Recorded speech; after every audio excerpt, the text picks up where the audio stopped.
ሰላም ሰላም ሰላም ውድ የማዕዘን ሊስቲንግ ቤተሰቦቻችን እንዴት ናችሁ? ዛሬ ደግሞ የተገኘነው በወሰን አካባቢ G+2 እጅግ ዘመናዊ ቤት ነው ይዘንላችሁ የመጣ ነው። ዋጋውና ውስጡ ምን ይመስላል የሚለውን አብረን እናያለን። አብራችሁን እስከ መጨረሻው ድረስ ቆዩ።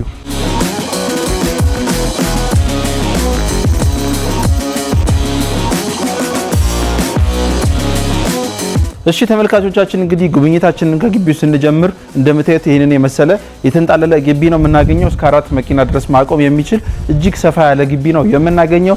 ቴራዞንም በጥሩ ማቴሪያል ነው የሰሩት ማለት ነው እንደምታዩት። እዛ ጋር ደግሞ ያው አሁን ቤቱ ኦልሞስት አዲስ ስለሆነ እዚህ ጋር አቀርገውበታል እንጂ ይሄ የሚያምር የግሪነሪ ቦታ የሚሆን ነው ማለት ነው። የውጩ ገጽታም ደግሞ በጣም የሚያምርና ሞደርን ሉክ ያለው ቤት ነው የምናገኘው ማለት ነው። በዛ በቀኝ በኩል ደግሞ ቀጥታ ከውጪ ወደ ሰርቪስ የሚወስደውን አክሰስ እናገኛለን። በዚህ ስንመጣ ይሄኛው እንግዲህ ዋናው ኢንትራንስ ነው እንደምታዩት። ሰፋ ያለች እዚች ጋር እንደ ባልከኒ ነገር አለችው። እንዲሁም የተጠቀሙት ሃንድሪል ደግሞ ቴምበርድ ክላስ ነው ማለት ነው። ወደ ውስጥ ልክ ስንገባ ደግሞ እንደምታዩት ይችን የፎየር ቦታ እናገኛለን ማለት ነው። እዚህ ጋር ልብሶቻችንን ማስቀመጥ የምንችልበት ቦታ ነው የምናገኘው። ቀጥታ ወደ ሳሎን መግባት ሳንፈልግ ወደ ላይኛው ፍሎር መሄድ ካለብን ይሄንን ስቴርኬዝ እንጠቀማለን ማለት ነው። እንግዲህ ወደፊት ሲያልቅ የሚጠቀሙት ሃንድሪል የቴምፐርድ ክላስ ነው የሚሆነው። ስለዚህ በጣም ሞደርን ሉክ ያለው ቤት ነው ማለት ነው። ቀጥታ ወደዚህ ስንመጣ ደግሞ እንደምታዩት ይህንን ሰፊና የተንጣለለ የሳሎን ቦታ ነው የምናገኘው። ሲሊንግ ሃይቱ ከፍ ያለና ለቤቱ ሰፋ ያለ ሉክን የሰጠው። ፍሎር ፊኒሹም ደግሞ በጣም በኳሊቲ ማቴሪያል ነው የሰሩት። በዚህ ጋር እጅግ ሰፋ ያለ የካርቴን ዎል እናገኛለን። ናቹራል ላይት እና ቬንቲሌሽን ወደ ቤቱ እንዲገባ ይረዳናል ማለት ነው። ሲሊንግ ሃይቱም እንደምታዩት በጣም ከፍ ያለ ነው። ቀጥታ ወደዚህ ስንመጣ እቺ ዳይኒንግ ኤሪያችን ነው የምትሆነው። ሰፋ ያለች የዳይኒንግ ኤሪያ ቦታ ይኖራል። ከሱ ቀጥሎ ደግሞ ይህንን ኦፕን ኪችን ቦታ እናገኛለን። ጁስ መፍጨት ቢኖርብን፣ ቁርስ ማዘጋጀት ቢኖርብን ይህንን ቦታ መጠቀም እንችላለን ማለት ነው። እንደምታዩት ከለሩ እጅግ የሚያምር ከለር ነው የተጠቀሙት። ቀጥታ በዚች ስንወጣ እንግዲህ ይሄኛው ወደ ሰርቪሱ የሚወስደን አክሰስ ነው የሚሆነው። ይችኛዋ ክፍል ደግሞ እንደምታዩት ሳሎን የሚጠቀም ሰው እዚህ መጥቶ እጁን መታጠብ የሚችልበት ባዝ እናገኛለን ማለት ነው ለግራውንድ ፍሎሩ። አሁን ደግሞ አንደኛ ፍሎር ወተን ምን አለ የሚለው እናያለን። አብራችሁን ቆዩ።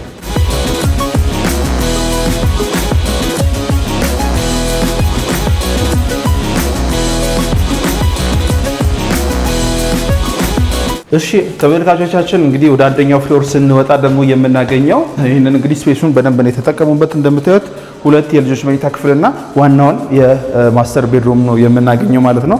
እጅግ ሰፋ ያለ ማስተር ቤድሩም ነው እንደምታዩት። በጣም ሰፊና የተንጣለለ ማስተር ቤድሩም እናገኛለን። ሲሊንግ ሃይቱም እንግዲህ ከቅድሙ ጋር ተመሳሳይ የሆነ እንዲሁም ደግሞ ሰፋ ያለ እዚህ ጋር ከርቴን ዎል ከግራውንድ ፍሎር እስከ ፈርስት ፍሎር የሚደርስ ይህንን ከርቴን ዎል እናገኛለን ማለት ነው። ይህም እንግዲህ በበቂ ሁኔታ አንደኛ ናቹራል ላይት ወደ ቤታችን እንዲገባ ይረዳናል። ሁለተኛ ደግሞ ከውጭ ስናየውም ደግሞ ሉኩ በጣም የሚያምር ሉክ ይኖረዋል። እዚህ ጋር ስንመጣ ደግሞ ይህን የምታዩትን የባልከኒ ቦታ እናገኛለን ማለት ነው። ሰፋ ያለ ባልከኒ ቦታ እናገኛለን። እዚህ ጋር ወተን አየር መቀበል እንችላለን ማለት ነው። ከዚህ ቀጥታ ስንመጣ እንደምታዩት አሁን ላይቲንግ ፊክቸሮቹ ተገጥሞ አልቀዋል። መስመሩን የመዘጋት ነገር ጨርሰዋል። ግን አሁን መብራት ለጊዜው ስለሌለ ይቅርታ እንጠይቃለን። እንደምታዩት ይሄኛው የክሎዜት ቦታ ነው የምናገኘው። ሰፋ ያለ ዎኪንግ ክሎዜት ቦታ ነው የምናገኘው። እሱ ጋር ከቻል በር ይኖረናል። በዚህ ስናልፍ ደግሞ እንደምታዩት ይህንን የማስተር ባዝ ቦታ እናገኛለን። የተገጠመለት ነገር የለም። ሰው የሚገዛ ሰው በራሱ ፍላጎት መግጠም ይችላል። ካልሆነም ደግሞ ከሻጩ ጋር ተነጋግሮ ሻጩ ራሱ መግጠም የሚችለው ነገር ነው። ስለዚህ በራሳችሁ ፍላጎት እንድትገጥሙትም ትቶታል ማለት ነው። ሰፋ ያለ ማስተር ባዝ ቦታ እናገኛለን። ልክ ከዚህ እንደወጣን ደግሞ የመጀመሪያው የልጆች መኝታ ክፍል የምናገኝ ይሆናል። እንደምታዩት ይህንን የመሰለ ሰፋ ያለ የልጆች መኝታ ክፍል ነው የምናገኘው። ይሄ እንደምታዩት ሰፊ የሆነ መስኮት አለው እዚህ ጋር። በዚህኛው በኩል ደግሞ ይህንን ክሎዜት እናገኛለን። ከክሎዜቱ ፊት ለፊት ደግሞ ማስተር ባዙን የምናገኝ ይሆናል ማለት ነው እንደምታዩት። ከዚህ እንደወጣን ሌላኛውን ሁለተኛውን የልጆች መኝታ ክፍል እናገኛለን። ይሄም እንግዲህ ቅድም እንዳሳያችሁ በቂ ብርሃን ያገኛል። የራሱ የሆነ ሽንት ቤትና ሻወር አለው። እንዲሁም ክሎዜት ተገጥሞለታል ማለት ነው። ስለዚህ አሁን ደግሞ ወደ ሁለተኛው ፍሎር ወተን ምን አለ የሚለውን እናያለን። አብራችሁን ቆዩ።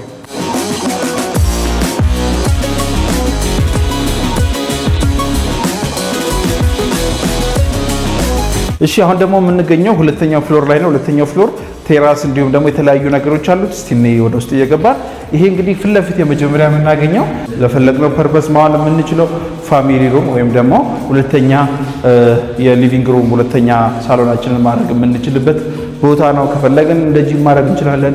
እኛ ለፈለግነው ዓላማ ማዋል የምንችለው እጅግ ሰፋ ያለ ቦታ እናገኛለን። ከሱ ቀጥታ እንደወጣን ሶስተኛውን የልጆች መኝታ ክፍል እናገኛለን። እንደምታዩት ይህንን ይመስላል። ሰፋ ያለ ከታችኛው ጋር ቲፒካል የሆነ የልጆች መኝታ ክፍል ነው። የራሱ ሻወር ማሽን ቤት አለው። ከዚህ ቀጥታ ስንወጣ ደግሞ ይችን ክፍል እናገኛለን። ይሄ ደግሞ ለዚህ ፍሎር እዚህ ሽንት ቤትና ሻወር መጠቀም ይችላሉ ማለት ነው። ይሄኛው ፍሎር ደግሞ እንደምታዩት ይሄኛውም ክፍል ሰፋ ያለ እኛ ለፈለግነው ፐርፐዝ ብናውለው ወይም ደግሞ እንደ አራተኛ መኝታ ክፍል ይሆናል ማለት ነው። ቀጥታ በዚህ ስንወጣ እንደምታዩት ይህንን የመሰለ ቆንጆ አየር የምናገኝበት ቴራስ እናገኛለን። ሰፋ ያለ ቴራስ ነው። እዚህ የተለያዩ ፕሮግራሞችን ማዘጋጀት እንችላለን። ለዚህኛውም ደግሞ ልክ እንደ ባልከኒ ያገለግለዋል። ስለዚህ በጣም ሰፋ ያለ ነፋሻማ ቴራስ እናገኛለን ማለት ነው።